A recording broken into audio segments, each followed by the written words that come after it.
Деген бақытлық әлемде бірақ бәрінен маңызды бұл екі сұрақ. Беру керек те жүрекке. Тамақтанып қайтыпсыздар. Таңғы ас па? Жоқ, бұл ана жолы біз енді соңғы рет келіп кетті ғой. Сол кезде үйтіп әйтеуір кездескеніміз. Бірақ одан кейін бізде кездесу болған жоқ. Мына жақта сол сұрақ қызық болып жатыр. Но таңғы ас па, кешкі ас па деп сұрап жатыр. Содан сұрап жатырмын сіздерден. Сөйтті енді екі кездесу болды. Сол күні кездестік. Одан кейін бүгін таңертең тағы да келіп, кофе ішіп, сөйтіп қайтқан болатынбыз. Бірақ неге көңіл күй жоқ? Араларыңызда сөйлесу бар ма? Қызығушылық, ортақ тақырыптар, достарыңыз жайлы, не знаю, білмеймін, таныстырып бір-бірлеріңізді дегендей. Жоқ, бұлай ортақ достармен таныстыру әлі болмады. Білмеймін, жақын арада болады шығар. Бәрі жақсы дейсіз, е? Ну, не знаю тогда. Не знаю, таныстық болды ма? Ассалаумағалейкум, бауырым, қош келдің. Мадияр негізінде алдында далада тұрсам, машинамен шығып баратсам, сөйтсем, менің ауылымның баласы екен. Қалайсың бауырым, жақсың ба деп енді кез келген үміткерге амандасам, қалайсың, жақсың ба деген сияқты. Сөйтсем, өзім ауылымның баласы екен. Красавчик, келген қадамың құтты болсын. Сенен тек қана жақсы таныстық. Неге, Мадияр, саған сұрақ ше? Сен өзің осындай тұйықсың ба негізі? Эфирде, сыртта? Негізі сыртта тұйық емес, бірақ осы эфирге енді кішкене қысылатыным бар. Сәл қысыласың, е? Қызға үйренісіп жатсың ба былай? Иә. Мен ойлаймын, сен сыртта ондай емес сияқтысың ше, менің көзімше де. Қазір эфирде сәл ашылып, көп сөйлеу керек сияқты, кішкене қыздың несін. Қызды сен ведущий болу керек сияқтысың да. Ал сендер екеуің таныстыққа шыққан кезде Жанерке көп сөйлейді. Сол үшін рөлді өзіңе алсаң деймін. Хорошо. Солай секілді деп жатсыз ба? Ну, не знаю. Жанерке солай ма? Садуәлиттің айтып жатқаны? Негізі иә, барысында сыртта иә жақсы сөйлесеміз, бірақ осы жерге келген кезде алдында да айтып кеттім ғой, кішкене қысылып сөйлей алмай сөйтіп қалатыны бар деп. Жалпы енді негізі кішкене бір көңіл толмағандай болып тұр да. Себебі қанша күн болды, кеше демалдық деген сияқты. Бір мен ойладым, тағы да бір кездесіп сөйтеміз ба деген сияқты. Бірақ мен енді өзімде кішкене ауырып тұрмын деп сөйтіп едім, менімен жарысып, бұл кісіде мен де ауырып тұрмын деп ешқайда шыққан жоқпыз ше.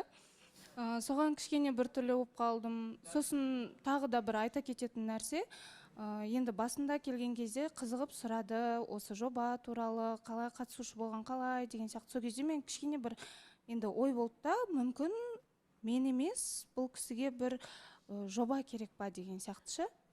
Содан кейін жарайды деп қоя салдым ше. Енді бүкіл адамға қызықты ғой. Бәлкім мен сөйтіп ойлап қалдым деген сияқты. Жоба керек болғанда қатысушы болғысы келеді деп тұрғаныңыз ба? Иә, кішкене бір сондайға келді ше әңгімесі. Бірақ енді бәлкім сырттағы көрермен болғаннан кейін қызығушылық танытып сұраған шығар. Шынымен де қалай екен деген сияқты, Мадияр? Иә, баласы ханым былай болды. Ол туралы сұраған рас. Мен бірақ қатысушы болып кетейін деп ондай мақсатта сұраған жоқпын. Қалай былай экран алдында сөйлеу манерасы қалай болады? Иә. Өз-өзім қалай ашам, сол мақсатта сұралған дүниелер оның бәрі. Иә, әрине, енді кім болса да күнделікті эфир болғаннан кейін қалай болады екен деп біліп сұрап жатқан шығар.